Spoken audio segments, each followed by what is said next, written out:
All right, let's talk about something we've all felt. That invisible but very real battle that happens inside our own brains. Today, we're diving into cognitive dissonance. I mean, really think about it for a second. Have you ever, preached about healthy eating while you're literally reaching for a third slice of pizza? Or you talk a big game about saving money, and then boom, you make some huge impulse buy. Yeah, we've all been there. You know that squirmy, kind of gross feeling you get right after? Well, that's not just you being hard on yourself. No, no. It's a very specific psychological reaction. It's this weird cocktail of emotions, right? A little bit of regret, maybe a dash of shame, and for sure, a big old dose of anxiety. So what it really boils down to is this. It's like an internal alarm bell starts ringing when what we do doesn't match what we believe.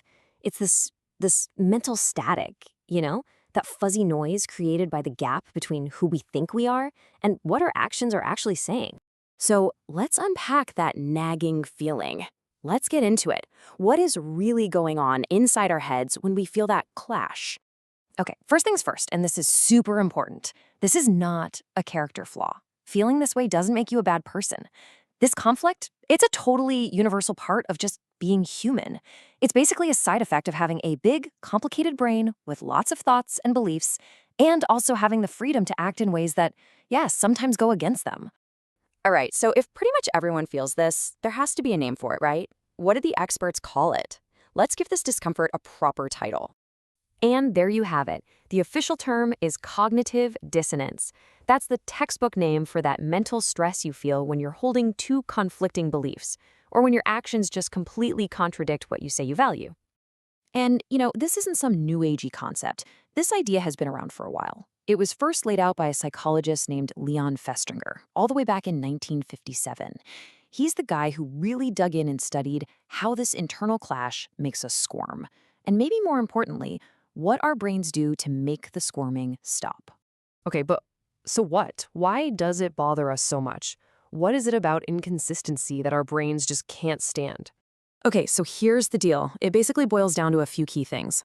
Our brains are kind of like neat freaks. They crave consistency. They want all our beliefs and behaviors to line up perfectly. When they don't, when there's a clash, that creates the dissonance. And here's the kicker. That feeling is seriously unpleasant. It's not just a passing thought, it's an aversive, stressful state.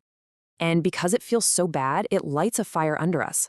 It motivates us to do something, anything, to get things back in balance. And this is the core of the dilemma, isn't it? When we're trying to fix that bad feeling, it's not always about finding the absolute truth. A lot of the time, it's just about finding comfort. So we're faced with this choice. Do we confront the unpleasant truth that we're being inconsistent? Or do we just grab onto a comfortable lie that makes the bad feeling go away? You can probably guess which path is more tempting. So, if our brain is desperate for an exit, what are the escape routes? How do we actually get out of this mental mess? Let's take a look at the options. All right, so Festinger basically said we have three main ways out. The first one is the most obvious. Just change your action. Throw away the junk food. Easy enough, right? Problem solved. But what if it's too late? What if you already ate it? Well, then you have option two, change your belief. You just decide, who cares? Being perfectly healthy is boring anyway. And then there's the third path, which is probably the most popular one. Change your perception. You don't change what you did or what you believe, you just change how you see it. You tell yourself, oh, this is just a little treat. It doesn't even count. You basically spin a story to make it okay. Oh, and the mental gymnastics don't stop there. We've got a whole bag of other tricks to shut that alarm up.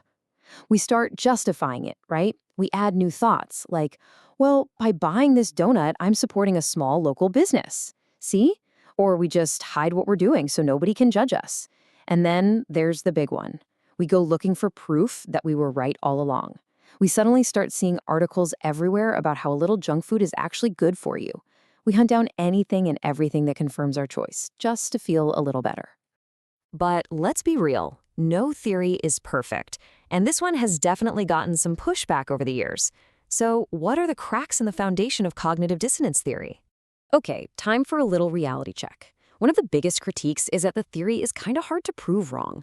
I mean, if someone doesn't change their behavior, a defender of the theory can just say, well, the dissonance just wasn't strong enough. It's a bit of a convenient excuse, right? Another issue is that it's not great at predicting the future. It's fantastic for explaining why someone did something, but it can't really tell you ahead of time if or how they're going to resolve their dissonance. And then there's this other idea. Maybe this whole thing isn't about our internal feelings at all. Maybe it's just about managing our reputation. We don't care about being consistent, we just care about looking consistent to everyone else.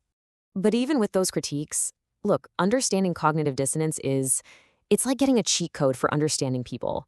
It helps explain so much, not just our own weird little justifications, but why people can be so stubborn, why someone is fiercely loyal to a brand that doesn't make sense, and why we all struggle sometimes between the person we want to be and the person we actually are. It really does help you see yourself and everybody else a little more clearly, and maybe, just maybe, with a little more compassion. So I'll leave you with this to think about as you go about your day. It's a tough question, but it's a good one. Which comforting lie are you choosing today?